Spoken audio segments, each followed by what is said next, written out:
नमस्कार मित्रांनो, मी आनंद राजगिरी।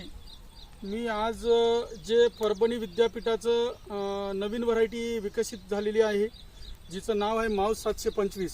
या 725 या प्लॉटमध्ये मी आज उभा आहे।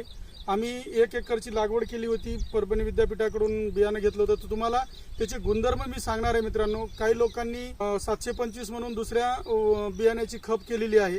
तर पहिली जे आहे गुणधर्म, तर जवळ घ्या थोडं। या पानाच्या पद्धतीचं पान आहे, तर हे अशा पद्धतीनं पान आहे, थोडं जवळून घ्या। तर हे अशा पद्धतीनं पान आहे 725चं। आणि फुल जे आहे तुम्हाला दाखवतो आता। इथं फुलं काही याला आहेत, निळ्या आकाशी कलरचे फुलं आहेत, निळ्या कलरचे। थोडंसं जवळून घ्या। हे आता याला शेंगा लागलेली आहेत, झालेली आहे। तर आजच्या घडीला, आजच्या दिवशी या व्हरायटीला लागवड करून 62 दिवस झालेले आहेत।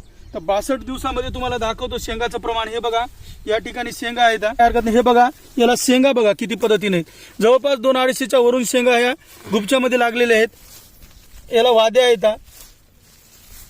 बघा। हे इकडे बघा, हे झाडाला बघा किती पद्धतीने बघा कशा पद्धतीनं शेंगा लागलेल्या आहेत बघा। वाद्या पण आहेत, फुलं पण आहे, चांगल्या पद्धतीने फाय।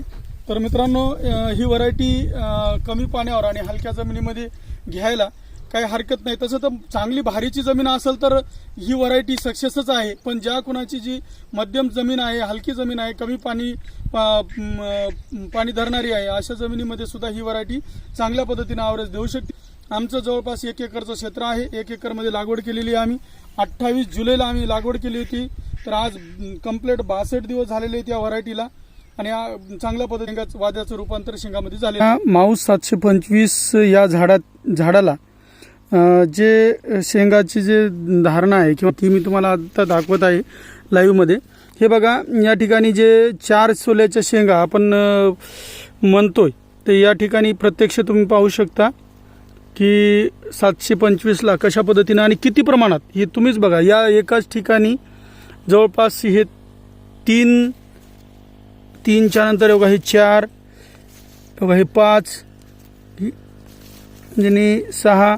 तर हे अशा पद्धतीने बघा हे शेंगा लागलेले आहेत। जवळपास या झाडाला आणि 250च्या वर पण असू शकतील। ते बघा, याला मोजलेले आहेत आम्ही। या झाडाला जवळपास 200च्या वरून शेंगा या ठिकाणी लागलेल्या आहेत। हे बघा कशा पद्धतीने शेंगा लागलेल्या आहेत। एकच झाड आहे, एका झाडाला जवळपास एवढ्या शेंगा या ठिकाणी लागलेल्या।